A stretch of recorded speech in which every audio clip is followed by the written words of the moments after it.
All right, go ahead, Caleb. All right, you guys might hear a loud whirring sound in the background. My water heater gets pretty loud, and so that's what that. I don't know if this mic will pick that up or not, but forgive me if I ramble. I haven't done anything like this probably ever. Um, so my name is Caleb. Right now, I'm the chef at Bandover Jackson Middle School in New London, Connecticut. I've been in the food industry for 21 years. I started when I was 14 and I'm 35. That math adds up, I think. Like she said, I've worked all over the place because it's the only thing that I've ever done. The farthest I've been from a professional kitchen was a Subway for a while. And even then, I was working at Ruby Tuesdays and a diner at the same time. My last job before getting into school food was I helped open Italy Boston. If anybody's familiar with Italy, it's a global Italian food outreach village. It's like a really fancy Walmart with a bunch of restaurants inside it. Everything's imported or made in house. It was a really cool experience, but I left there and I got into school food, and it's been amazing. It kind of saved my life. I found the school food position through a group called Brigade. I'm sure some of you guys have heard of Noma. It was one of the best restaurants in the world. So the guy who used to be the executive chef there, this guy Dan Giusti, moved back to America, to New London, and started this group called Brigade, where he wanted to get into school food and help change it and create more like a scratch cooking program, make the food better, make the places cleaner, just like make food nicer. Because for a lot of kids, school food is the best food that they get all week. Brigade posted the job that I applied for. They interviewed me, but then I was hired into the school system. And I spent the first 2 years at elementary school, and now I'm at the middle school. My biggest hurdle, I guess, through my entire career. Sorry, I'm going to keep looking at my notes. I'm a big eye contact person, but since none of us are in the same room, I guess it doesn't really matter. My biggest hurdle has been, in general, coming to terms with the impact that the actual impact that my mental health has had on my life. I was diagnosed really late in life with depression, probably about 3 or 4 years ago, I think. And then last year, or no, early this year, with inattentive ADHD. With the help of therapy, I was able to see really clearly like how far back the depression went, how it tied in with working in a kitchen, because that's working in a kitchen just gives you that instant gratification. It gives you something to do all the time, every second of every day that you're at work. You get that adrenaline buzz. That's addicting. When I was a young cook, I was really into like the macho rock star pirate bullshit that so many kitchens sort of force on you and cultivate. I drank at an early age. I abused drugs at work. I was cooking for about 4 years before I got to a place where I kind of pulled my head out of my ass and showed any real promise or learned much about actual food. My very first job was a prep cook for a catering company at 14. And they left me and my friend alone in a kitchen with like there's open liquor cabinets, and we were smoking pot in the walk-in. It was just a mess. For the bulk of my career, I could definitely be called a workaholic. I gave 98% of myself to my job at every job, even Subway.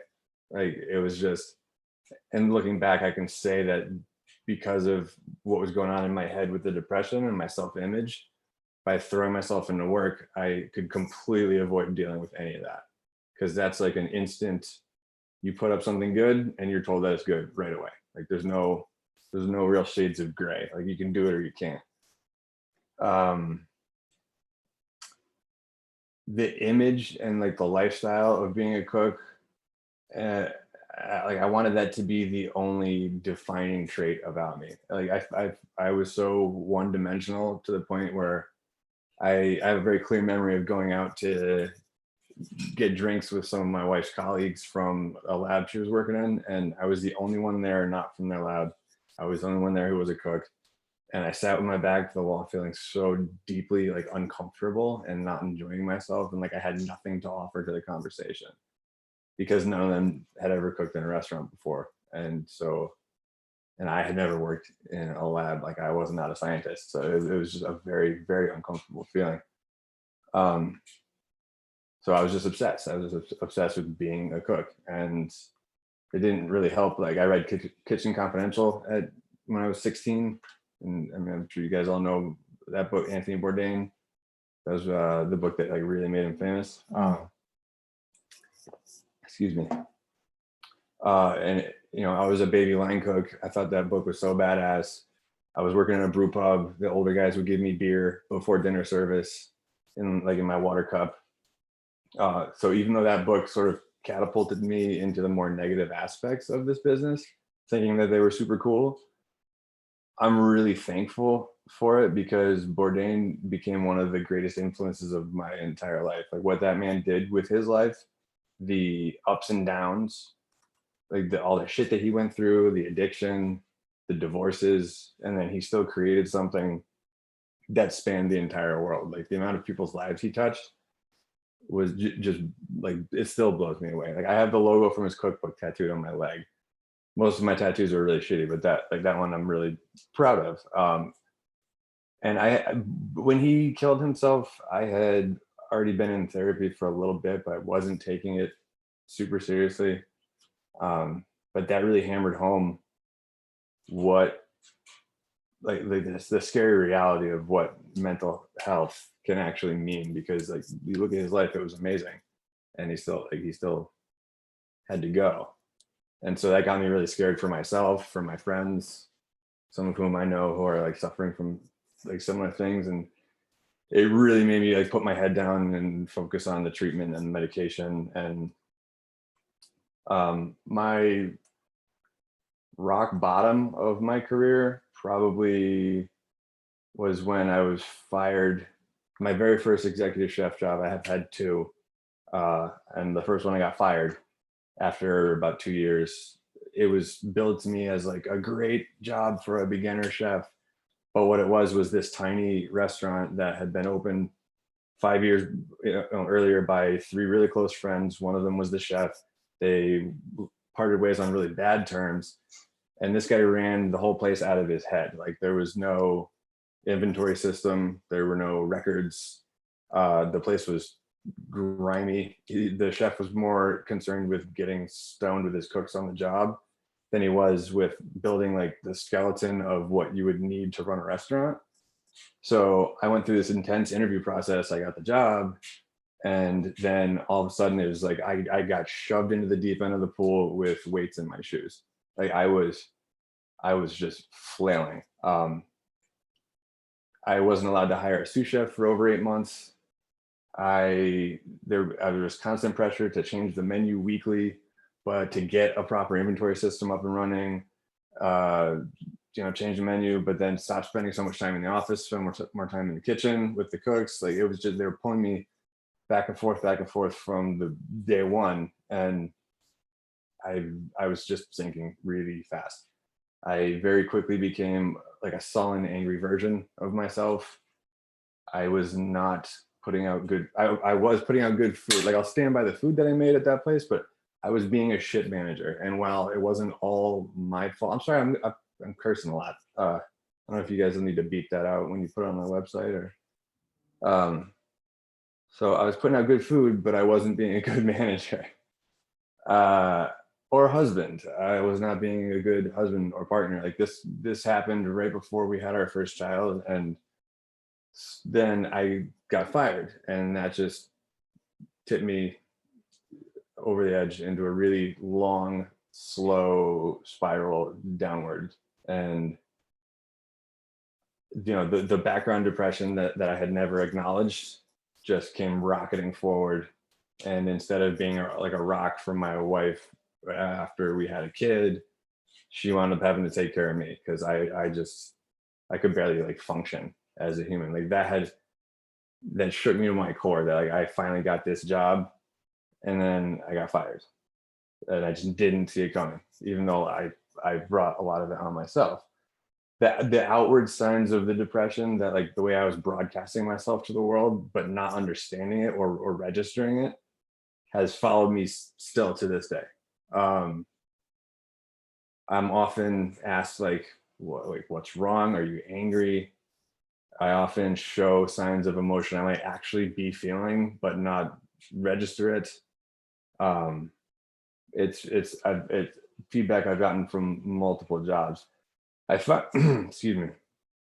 I finally realized it was a problem after being fired, and I noticed how it was affecting my relationship. Like uh, that's what really tripped the alarm for me. Like if it hadn't been for my marriage being affected so deeply, I don't think I would have even tried the first time that I did therapy. Like I wouldn't have even taken that step. Um, if it wasn't for my wife, I wouldn't even be here today. I would still be back working at the brew pub in Connecticut, in Willimantic, Connecticut, and not treating my issues or bettering myself. I'd probably be alone. I'd probably be an alcoholic. Um, it's been a long, painfully slow road back to a comfortable spot, like mentally. But a few things have helped me. Like I said, the main one is my wife. She's a very, very loyal, understanding, patient person. Um, I can't imagine how frustrating it can be for somebody to like the problems I have with processing like emotion and input from the world are very frustrating for her to watch. And it makes it so like I'm often not a constructive part of running like the partnership that is supposed to be like a relationship or a marriage. She always encourages me to find time for self-care, to better myself. Um, moving backwards a little bit, I guess in my late teens, I was smoking pot and drinking, and then in my late teens, I started abusing painkillers pretty heavily. I became physically addicted to them for like a little over 2 years, maybe 3 years.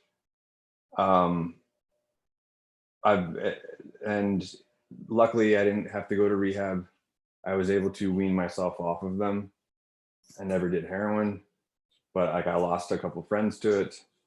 I And as I was getting myself off pills, I wound up developing like a nasty little cocaine habit on the side. It just sort of like popped up because I guess my brain was like, not going to do this, so now you have to do this. And before I knew it, like, my girl, we weren't married at the time, but like my wife was asking me why I just went into the bathroom with this strange guy like a bandana, and then came out 10 minutes later. It was a single occupancy bathroom.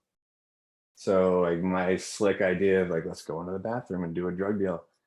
There was only one toilet in there. Like, so everybody in the whole bar saw me go in there with this other guy. Like that's where my head was at. As I'm sure some of you guys might know, it's so easy to make substance abuse just another part of your life in this industry, in the restaurant industry. At the brew pub that I worked at, they had a policy of you could sign your tab at the bar instead of paying for it, and they would deduct it from your paycheck, which is convenient if you don't carry cash, but it's also super dangerous because you get one free beer every night, and then why not have six more and a shot? When I got my tax returns, the first year there, when I was the illegal drinker, and I saw how much money had gone to my house account, it was really upsetting. I was drinking away a lot of my hard work, but like that, so it's just sneaky. And it wasn't like a deliberate, like they weren't trying to foster addiction in their employees. It was just meant to be something like convenient, but it enabled a lot of really negative behavior. While depression has always been there in the background, like now with therapy, I can see like it's gone back kind of as far as I can remember. you know, there's this pattern of like avoidant behavior. It took starting treatment for it to make me give the effort to get a ADHD diagnosis, because I was starting to get a handle on the depression. And then like, well, so I realized why I'm like angry and sad often without knowing why, but like, why is my brain, why do I get up and walk into the room to pick this thing up, but on the way I see that thing that might be shiny, and I get into the room and I have no idea why I'm there in the first place. And that was happening to me at work, in my personal life. And when I got like, so I got a full psychiatric evaluation, and I talked to a couple of different therapists, and then I got this diagnosis, and it was just like a splash of cold water in my face. Like, so much made sense. I was able to look back on my life, like high school and right after, and see it with a lot more clarity. Because for so long, one of the big themes in my therapy sessions have been my chronic self-deprecation. Like, I was always really quick to be like, oh, well, I'm just a piece of shit for A, B, and C reasons. But a lot of it was the way my brain processed information. And people with ADHD, like, the brain's a computer, and our computers just need like a little bit of different software. They don't process information in the same way. It's like, and it was really, really hard untangling that from like who am I? What does this affect, like, have on my personality and how I contribute to the world? Like, what do I blame on the ADHD? What do I take ownership of? And it's actually only in the last couple of months that I was able to realize, like, I need to stop looking for reasons to point fingers at, and just look forward, just look for systems that work for me, and stop being like, oh, well, I was this kind of a mess because I just couldn't pay attention in the way that everybody needed me to, or something. Like, I just forward, always forward. And that was a really hard lesson to learn. Like, it sounds simple, but it wasn't simple for me to accept. The medication that I wound up getting on was incredible. I mean, I'll tell you the names in case any of you are interested in medication at all. I first was just taking Wellbutrin. I was on that for a couple of years, and then recently I started taking Lexapro in addition to that. And it was like I had been walking around with a big wet blanket all over me, and somebody just took it off. The change was incredible. Even in like the way my thoughts were coming out of my head, like, I wasn't shitting on myself so much. I wasn't talking down on myself so much. When that would be like my immediate reaction to literally almost anything that went wrong in my life. It's like, it was somehow my fault. And this medication like helped me start to change my thought processes, which, like, when you're dealing with depression, sometimes if it goes back far enough, you create these pathways in your brain, and you have to unlearn behaviors and create new pathways. And that's really, really hard to do. And so this meant, like, people will be like, oh, you're depressed, just exercise, just change your diet. But I was at a point where I couldn't work up the effort to do anything besides like sit and stare at the TV until 1 a.m, and I could finally go to sleep because my eyes were too heavy. And that in combination with the therapy, like, I feel so much better about myself today than I did a year ago. Like, I would have never have agreed to do something like this, let alone volunteered for it, before I was in therapy. Like, the talking about myself, the idea of it, just, I mean, it still kind of horrifies me a little bit. That's why it took me so long to get into therapy, because I really don't feel comfortable talking about myself. But there's this whole upswelling of awareness of mental health in our industry now. And I think one of the best things that we can all do for each other is share what we've gone through, because feeling some solidarity, like knowing that somebody else has felt the way that you do or does right now, can go so far to maybe helping somebody else step out of the shadows and get what they need. We all just need to be talking to each other. And now there's like groups like this, which is great. And what the right medication can do is just amazing. People, especially for people who don't have the time, like people who have kids or no time for therapy, or work in the restaurant business and don't have time to exercise, like medication can be the first step towards getting your life back on track. uh, it's not, there's nothing wrong with you if you need to take medication. It's just, it's an aid. It's an aid to get you from A to B. It's a helps you start down a road towards better mental health. Like it, some people can do it without meds, and some people can, and it's a long process. Sometimes you might try meds that don't work. Sometimes you might have to try a couple of different therapists. Like I'm on my fourth therapist now, and getting to a point where you're having like productive sessions, it can be really hard to like mesh with somebody like that on such a short notice. um but I, oh, just lost track.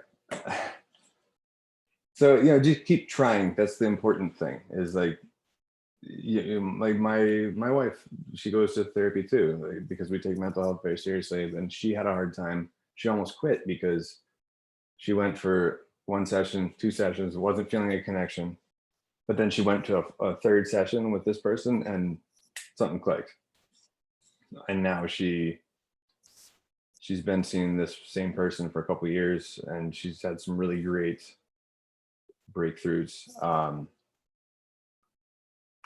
And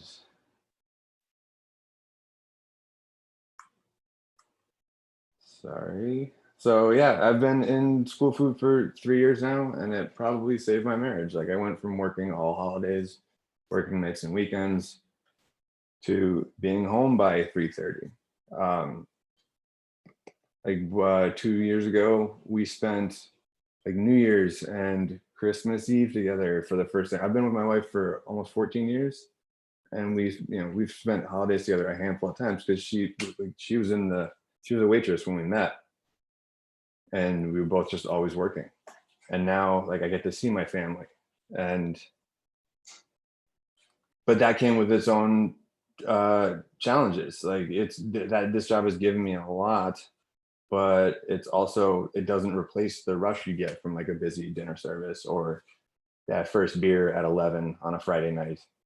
Like half my staff now are my mother's age, and they don't know what a third pan is, because they're all, I mean, they're wonderful ladies, but they've all been working in school cafeterias for 20, 30 years.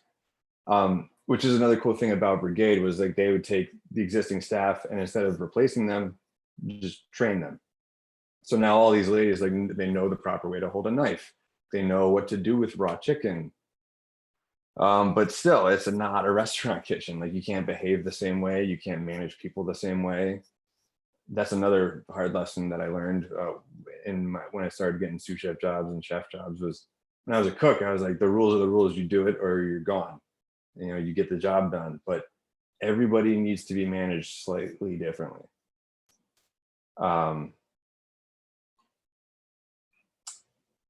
I think that the best tool that I've found out of all of this is mindfulness. That's something that's come from therapy. Trying to be more in the moment has helped me gain control of a lot of the negative thinking, in addition to the medication, which is tied for a close second. And then one of the most important things has been the alarm function on my phone. I have 15 different alarms like permanently in my phone that go off like daily and weekly, and remind me to order bread, and remind me to check the walk-in at the end of the day before I leave. Because even though I'm on this medication for the ADHD, like it helps my focus, but not my memory. And my short-term memory it's like worse than a goldfish. So yeah, do like write the notes, keep a journal, use the alarm function in your phone. Don't just try and push through.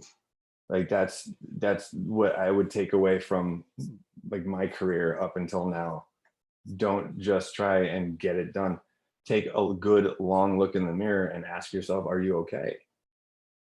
Know that it's okay to need help, that needing medication doesn't mean anything is wrong with you.